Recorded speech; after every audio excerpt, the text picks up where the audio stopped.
Hi, it's September 9th, and inspired by Laura's garden tour this morning, I thought we'd finally do a garden tour back here. Probably the worst time of the year to do it. Everything's looking pretty sad. We just have not had rain this year. I took a look earlier, and in June, July, and August, last year we had about 17 inches of rain. This year we've had less than 8 inches of rain. And they always say you need about an inch of rain per week to keep the plants happy. So we've just been running sprinklers and dragging hoses and just trying to keep some of these things alive with various amounts of success. So we'll come through the arbor here. And this bed was gorgeous earlier in the summer. One of our favorites is right here. This is a climbing hydrangea. And there's one on each side of the arbor. And it is doing so good. It actually flowered probably a little earlier than it should. Everything I had read said it'll take about 7 years, possibly, and then it really takes off. We put this in like fall of 22, and then in the spring of 23, we decided that we would stain the fence. So we had to pull it away, and what happens is it adheres with these little tiny hairs. It actually adheres to the wood. So we had to pull them away. It was really traumatic for the plant. Last summer it just really struggled, but it came out of the ground this spring really strong, and it's looking really good. On the other hand, these astilbe here are just dried out, crispy. And these were looking great earlier in the year too. These have a pink bloom. They're called Maggie Daly, and they were really pretty. So much so, I'll show you in a little bit some astilbe that we've had for a much longer time. These are probably, this is the second growing season, and they are just full. These bloom stalks were beautiful pink.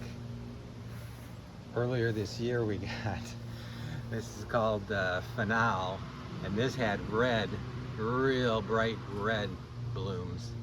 And this guy just is crispy. So these don't keep their leaves in this climate mostly anyway, so I'm sure they'll come out okay next spring. But right now they're looking really sad. Kathy put these coleus in, and they're just doing great. See, her begonias are doing good. Again, we've tried to keep the sprinkler on this stuff, and I'll show you one bed that I've kind of neglected, and it shows. This is a witch hazel, and this was planted from a sucker off of the 2 big witch hazels that we have that go back to Bob Witzeman's days when he planted up a bunch of beds after we put in the deck. So those are about 20 years old, and this guy's probably 5 years old, but it grew from a little sucker into a pretty nice tree. This year we started limbing these up much higher. Again, inspired by Laura, who did that to a shrub that she had to give room for some underplanting and make it look more tree-like. Along the fence here, these are Stelladoro daylilies. A few hosta. These are some old original gift hostas. These were doing much better a couple of years ago, but you may remember we took down a massive 4-trunk tree right over there. And when we did that, it opened up an area to sunshine that we hadn't had before. So these are getting beat up, and we're probably going to have to swap them out for something that can handle more sun.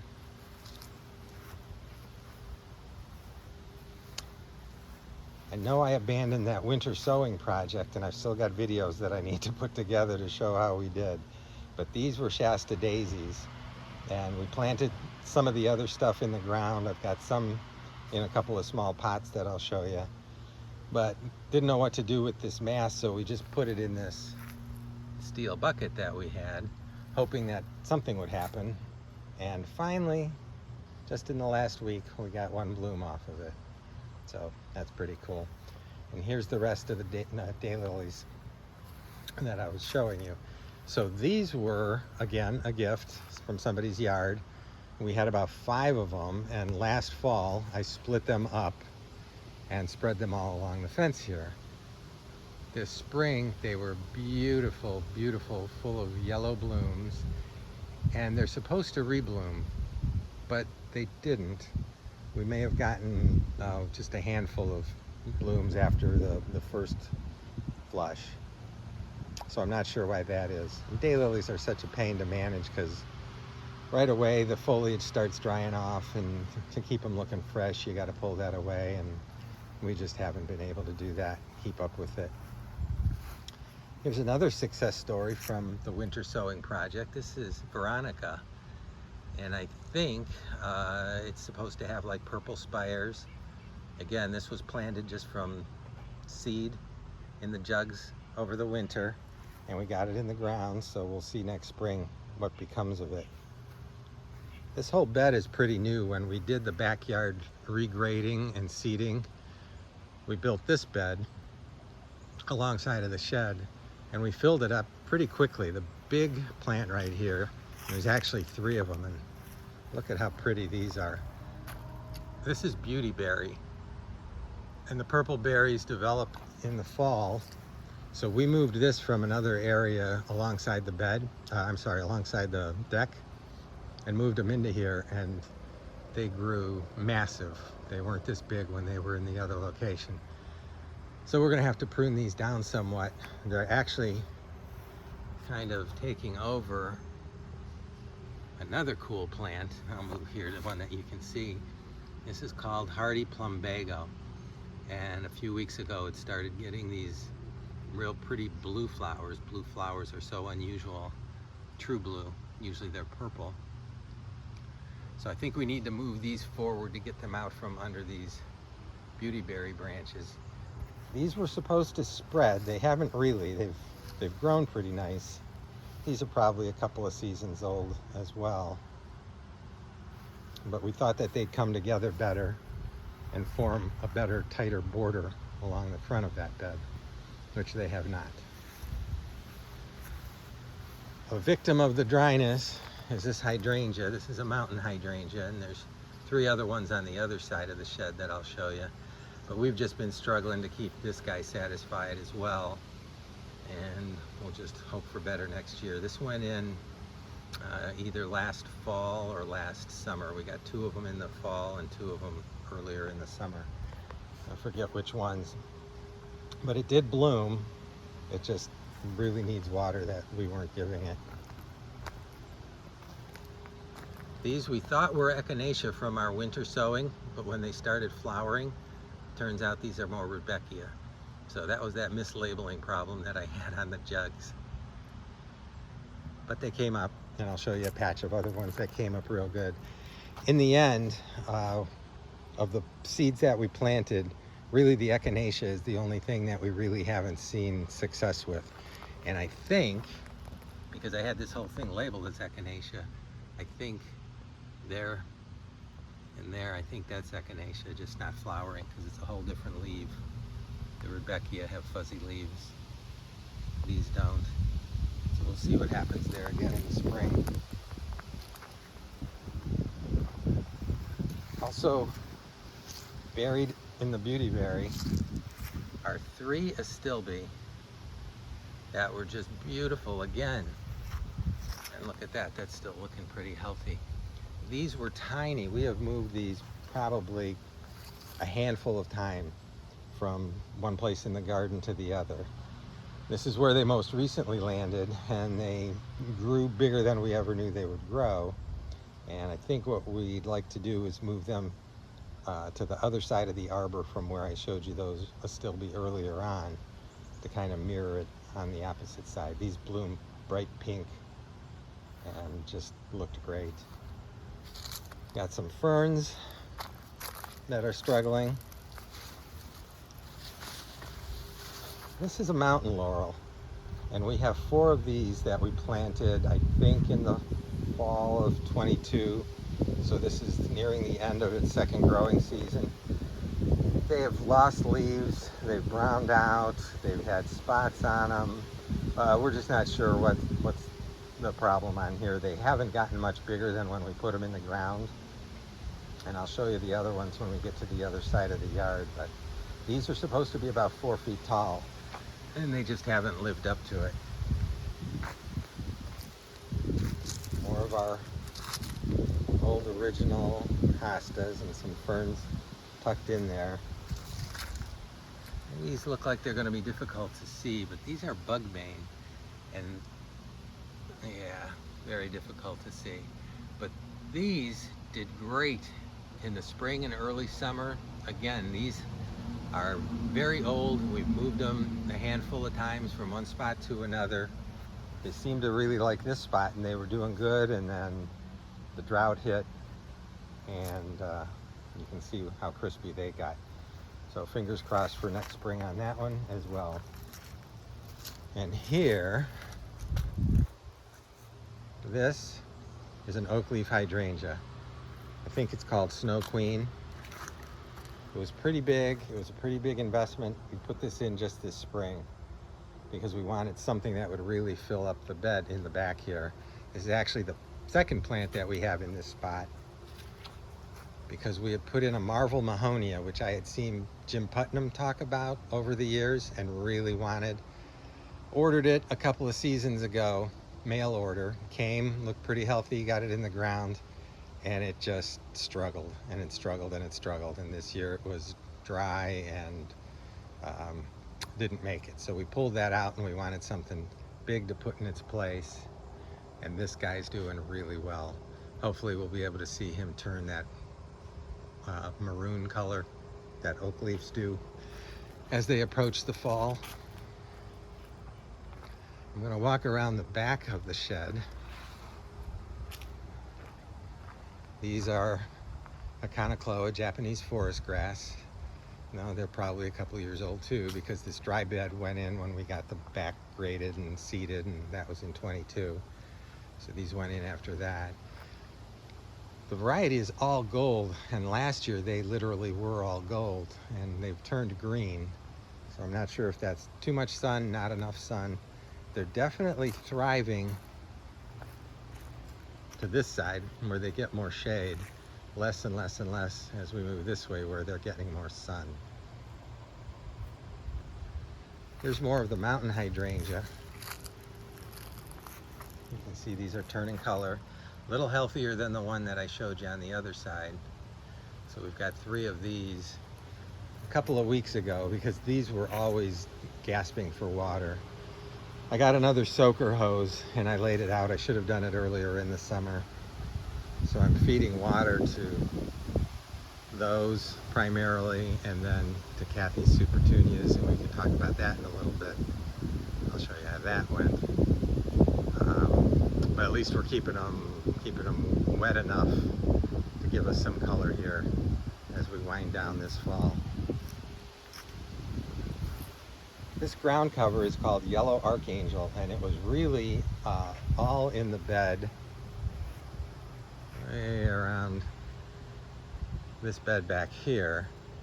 And a couple of years ago, Kathy pulled it all out, one plant at a time, and transplanted them into this area with the hope that they would continue to spread out. And they did, because they were mostly up here, and they've now moved here, and we want them to continue to spread. Again, they're looking a little dry here in the spring, and in the early summer they have these yellow flowers on them. That's really pretty.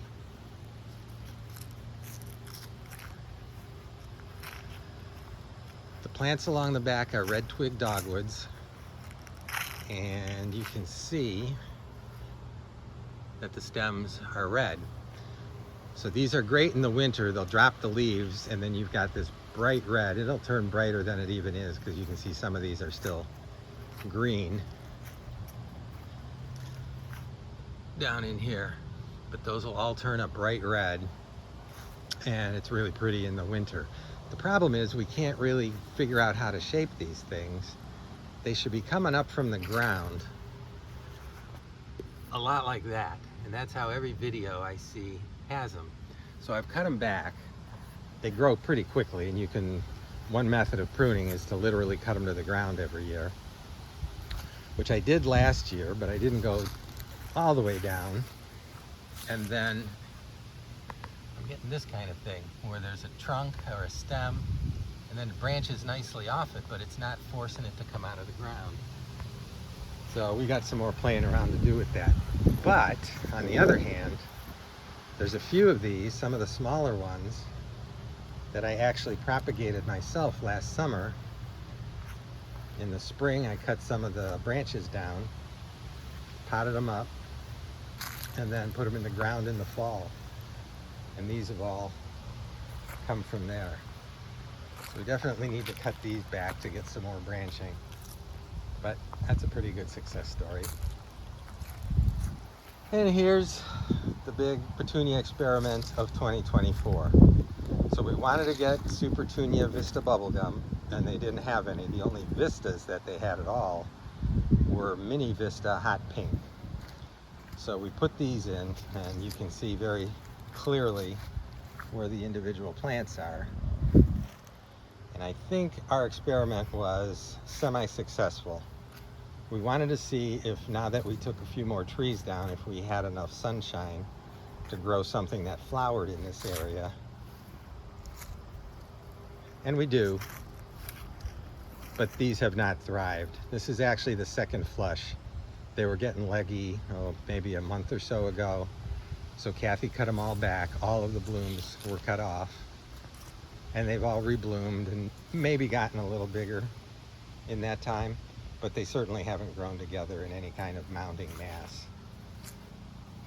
So this was our first run with petunias at all, let alone Supertunias. And I think the answer is we just don't get enough sun here to support that. She was real diligent all summer long with the Miracle Grow every week. We did get them watered in between those weekly Miracle Grow waterings, but just not enough sunshine, I think, for these things to thrive the way they should. This is a Durvilla. It's actually 3 of them in here, called Kodiak Fresh. And I think these are supposed to get a real bright orange in the fall. I don't remember if we got that last fall. I put them in last spring, I think. This was another mail order plant. And they're doing real well. And they should be pretty.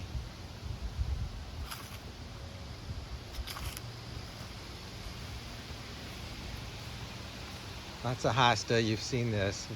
Various hosta in this bed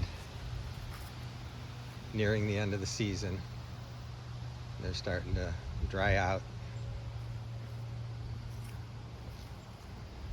This is a heuchera, and we have had mixed success with heuchera. This is, I think, called Apple Twist. It's a proven winter variety. Going into the year, it looked pretty weak in the spring, but it came back pretty tough right away. I didn't show you in the shed bed, but there's a 3 caramel heuchera that we moved from the side of the house that were just struggling. And other videos I've seen describe caramel heuchera as a real strong one. I think we're about to lose it. And we also planted a couple of them, I think 2, called Cherry Truffles, which was also a proven winter brand. And we lost that completely. That just never came up this spring. So I don't think we're right for heuchera. Although many YouTubers say there's certain ones that they can grow and they know that, and those are the ones that they focus on. So I would say Apple Twist is one. And I think this is called Black Pearl. And that one's doing real well. And the other heuchera that we've experimented with have not done that well. This is a heucherella. There's 3 of them.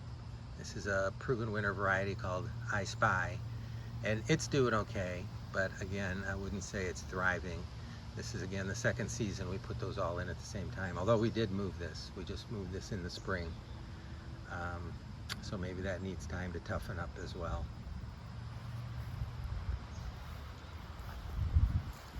I mentioned the mountain laurel on the other side that we were having a hard time with. This is another one. And this is the 3rd one. You can see how it's struggling. These should be 4 feet tall. And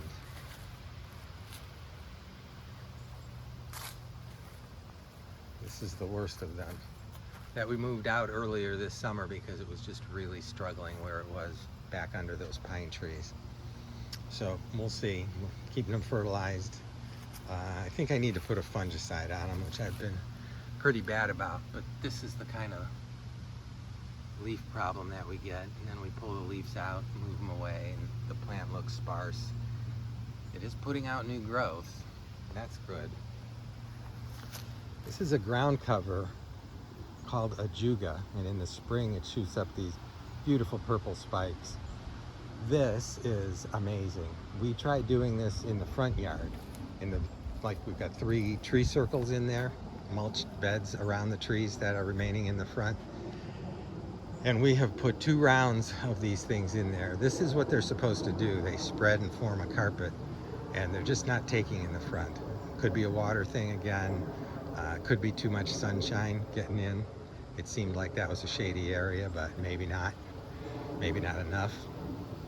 But these are just gorgeous.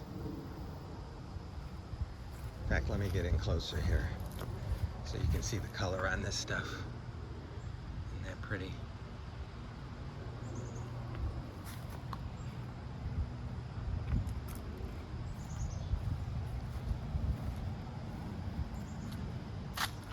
This is a boxwood that goes back 20 years. We had to move this for some reason, I think for the deck or something. And Ken said, just put it in the ground, it'll do fine. We were gonna get rid of it because we had to pull it out. And it's been in there ever since. And look at that, we've cut it way back, rejuvenated it. And it just does so perfect here. Boxwood do so well. We should probably do some more. In fact, along the side of the garage, I've identified a variety that I think Laura mentioned. I don't know. We saw it somewhere. And they grow up to 8 or 9 feet tall and only 1 to 2 feet wide. So when we planted that side bed along the garage, we left room for like 3 of those things to give it some vertical interest. But I think I'm going to have to do those by mail order too. This is a Japanese plum yew. Very old. This is probably a 20-year-old plant. But this is a story of survival, because when we had the fence power washed before staining, the guys were not real careful about what was on the other side. So when they power washed the back side of this fence, the blast coming through sheared almost all the needles off of this thing. It was naked, and it's recovered so nicely you wouldn't even know. I've got a soaker hose in here too, because this bed has been very dry, so dry that we lost, at least for the season, all of the ferns that made that beautiful background back there, the ostrich ferns. And I'll talk about those in a second. But this sad story, this is a blue holly. And I think we got 4 of these in the fall of 22.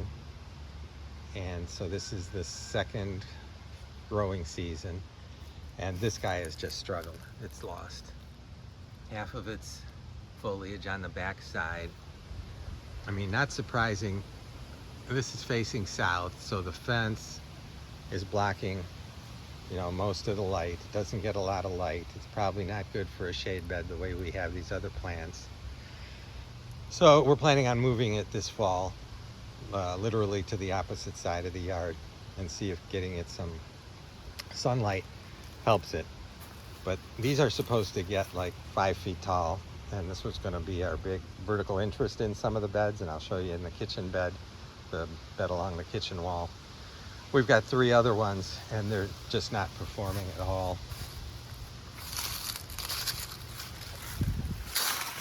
This massive plant is some sort of dogwood. I can't identify it exactly with that app. It might be silky or it might be rough, but this just grows rapidly, and we're going to move it. It's like a big mass to be in the middle of a bed now that we've extended things.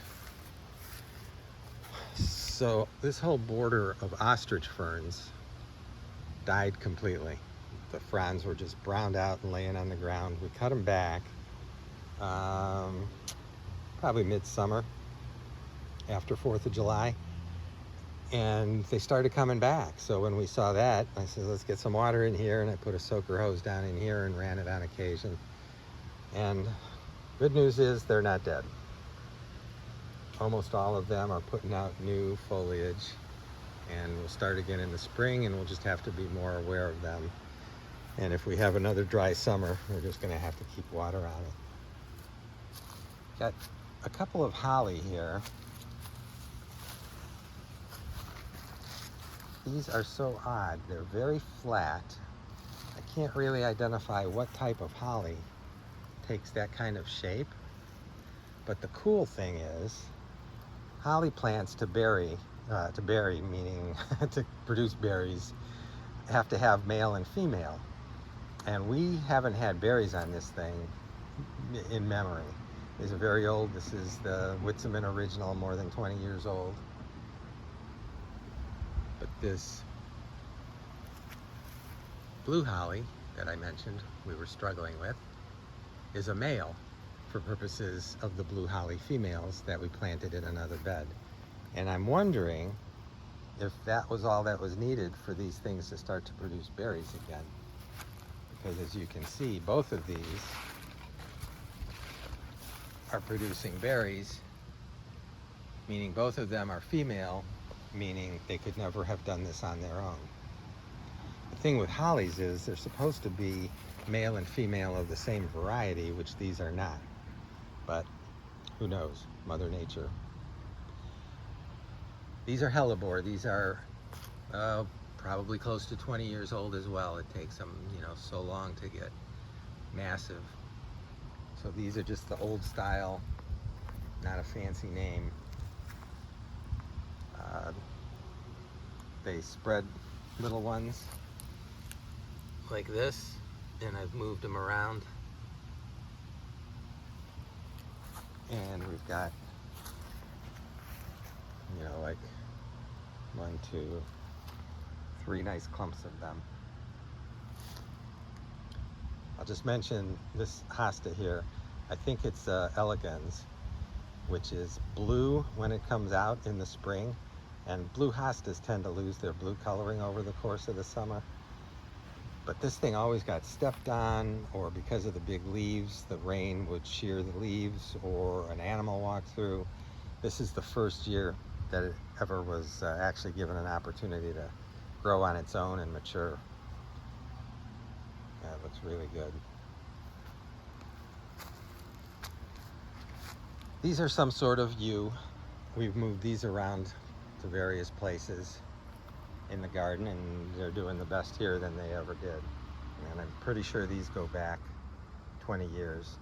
Whitsaman had them planted somewhere.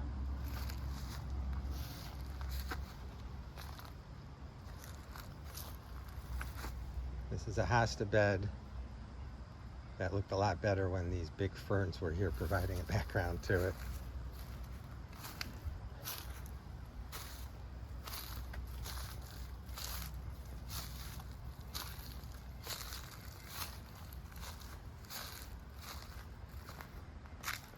We call this area the private garden.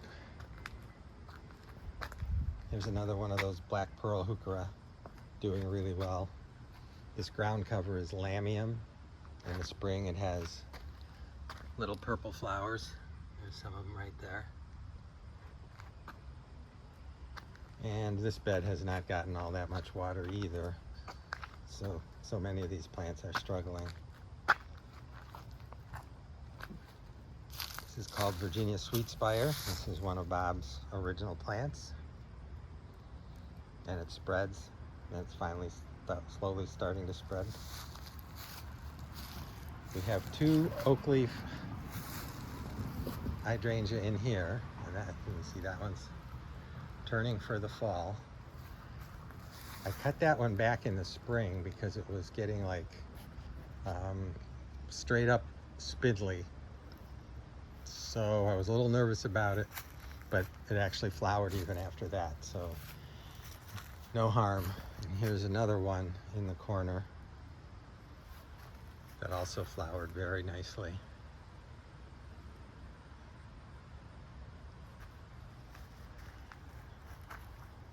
This is another witch hazel, which we planted off of a sucker. And it's time to move that. And we're going to put that in the corner there so that we can let it grow. These are called winter hazel. And there were 3 of them. There still are 3 of them. But this one really struggled. And I see now it's struggling even more than it was before. We had to cut back a lot of dead stuff. And so our plan was to see what happens next spring. And if it doesn't recover well, we would just pull that out. But it's left a big hole here because when these were all in leaf, that took up just a big part of this garden. Those heuchera, the caramel were planted here. Should have done fine, a little bit of sun, mostly shade. The cherry truffle were over there, same thing. I don't know why they struggled so much. But maybe we didn't care for them well enough. Maybe we didn't keep them watered when they were new. Move on to the deck, we can see Kathy's gorgeous pots. This is a double impatient.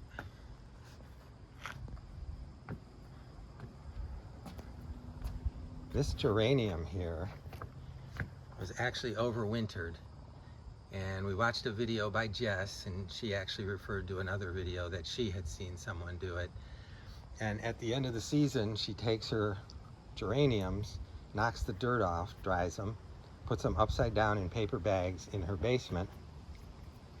And then a couple times during the course of the winter, she'll like spritz them to keep them a little moist and stop them from drying out. And then she pots them up in the spring and they bloom just like they were newly planted. So we did that with a handful of them, maybe a half a dozen, and this is the only one that survived. But it did survive, so we're going to try it again. And she does have a couple more here, for instance. I think this is only one plant. Again, this year we've been meticulous with our weekly fertilizing, and it really makes a difference. Don't remember what this is, but it got beat up with a recent hard rain that we had. It needs some sprucing up.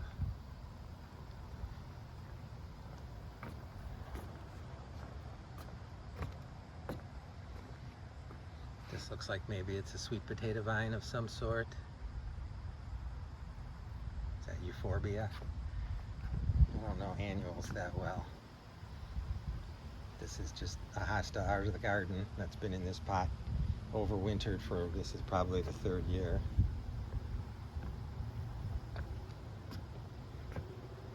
Look at that one, again, real healthy geranium.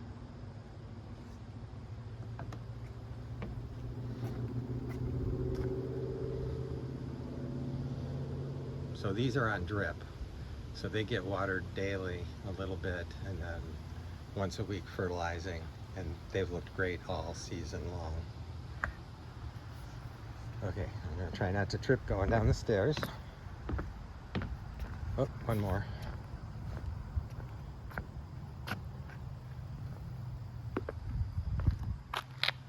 Coleus, etc.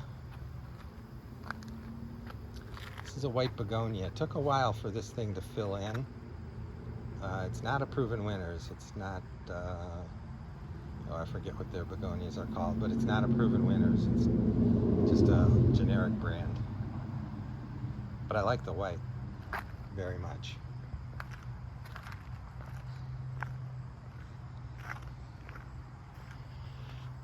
We have to figure out what to do there, some sort of steppable ground cover that won't get ruined.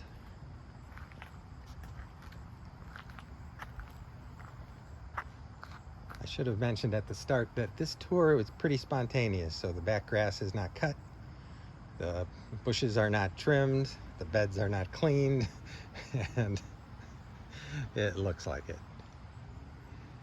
This is a rhododendron that goes back, again, 20-some years, and it has never been this healthy. It does look, like it's getting a little chlorosis. And I've been watching it with iron tone when I fertilized it with holly tone, and then that DDHA iron supplement on a couple of occasions. So I'm not sure why this guy is struggling so much. But on the other hand, it's never looked that good. And I suppose these are buds for next year's flowers. It didn't really flower that well this year. I think we only had one flower on it. There's maybe 10 azalea in here. I think I either sent you a picture or a video earlier in the spring when they were all in bloom.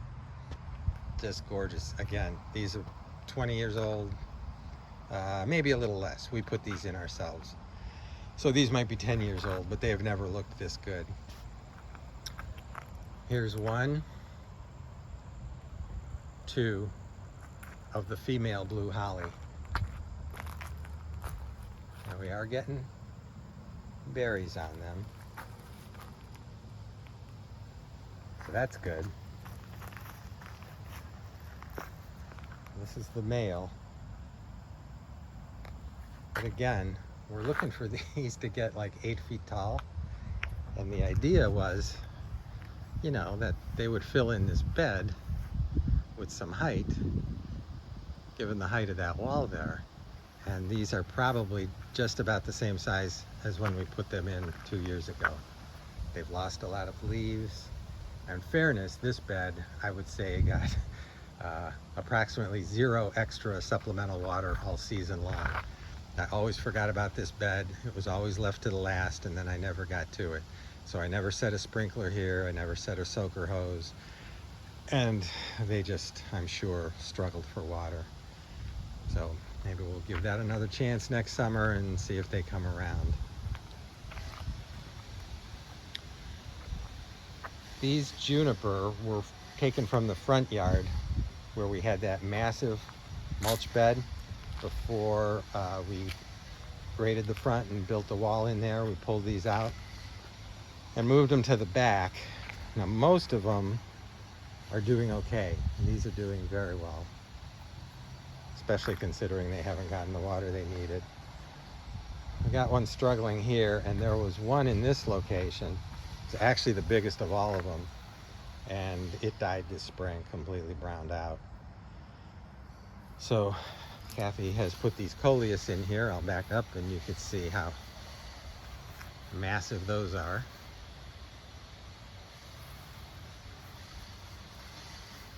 There's an azalea tucked in there. But coleus always do so well. Such an easy plant. These are old style big leaf hydrangea, and we have never had blooms like this. We were so careful this whole spring.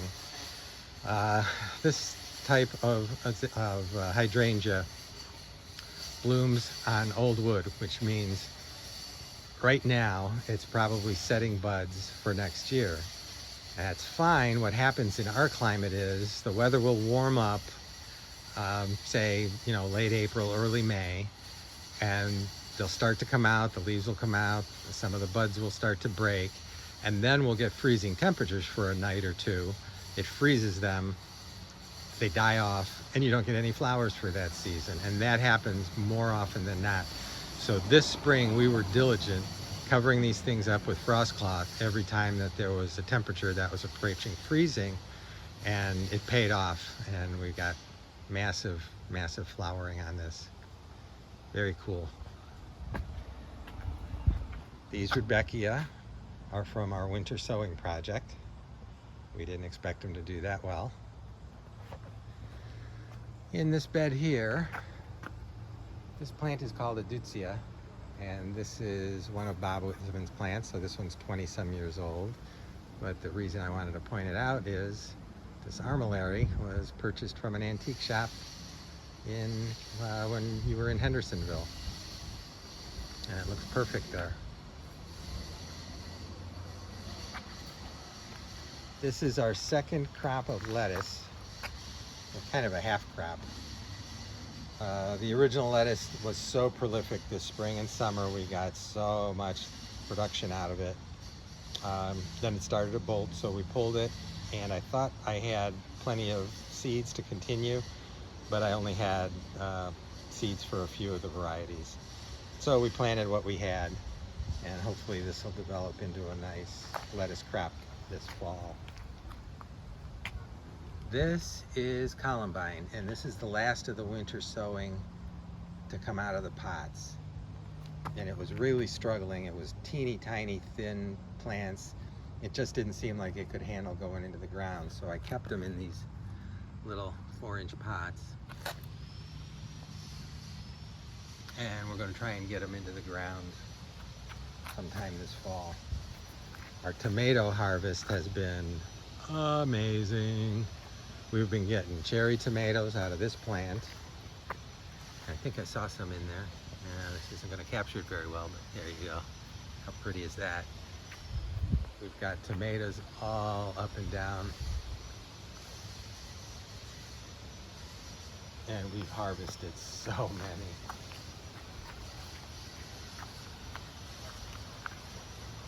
There's some.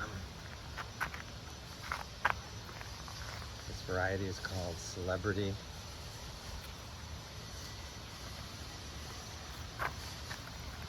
These are Roma. Real happy with the tomatoes. This is another winter sown flower called lupin. It's been real flimsy, real leggy. We put it in the ground, and no flowering, no surprise. They're not expected to flower in the first year. But I think if these come up next spring, it'll be amazing because they've got these real big, colorful plumes on them. And here's a little bit more of that juniper. They're surviving, not thriving. These should be a nice solid mat that grows long and flat, and we were hoping it would, you know, cover the edge and stop the mulch from running onto the flagstone. And they're alive, but not much more. So it's been a harsh summer. Fingers crossed for next year. Come around. This boxwood is doing great. This was Bob's design 20 years ago. He wanted to direct people toward the backyard without giving them an opportunity to make this cut to the back of the garage. So the purpose of this was to provide a hedge to point people in that direction. And the box would have done good. It really ran to the end here, but we lost a couple in the middle, so we pulled those out, and then we thought, well, there's an opportunity, because at the time this was the only, and still is, the sunniest area of the yard, so good place for a raised bed. Here's more begonia, not proven winners, double up. That's the variety of the proven winners. Double up white and double up pink, red. But these aren't that.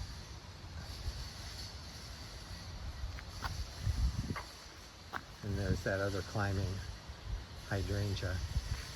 And when this takes off, this should make it all the way up around the arbor, meet up with that one, and it's just going to be amazing with flowers hanging off it as well. The last thing I wanted to show you, we just harvested the potatoes. So we had 2 5-gallon bags this year. We upped it from, I think we had 3-gallon bags the last couple of years, and we've been disappointed with the harvest. And we got some this year, but I think we're still disappointed. Because putting them in 5-gallon pots should have gotten us more than that, 2 5-gallon pots. So we'll let these dry off a little bit and we'll weigh them and see how much we got out of it. But I think we had 3 seed potatoes in each of these 2 pots. And I feel like we should have gotten a better harvest than that. Oh, I guess one last thing. This is perennial geranium, cranesbill. And this was pretty lush around half of this ring. When we had the tree work done last summer, they excavated and exposed the tree collars for the health of the tree. And so before that, we had to pull all of this out, and then we replanted it. And it was a little thicker than this in the spring and earlier summer. But by next season, I think this will all grow together and there'll be this solid ring. It has little pink flowers in it in the spring and early summer. And I think that's going to look great. So that's it. Hope you enjoyed the tour. Hopefully I'll get you a front yard tour in the next couple of days here. You can probably hear Kathy. She's doing some edging. She was cutting the grass earlier. You maybe heard the mower going as well. But we love you, miss you guys. Can't wait to see you. Bye.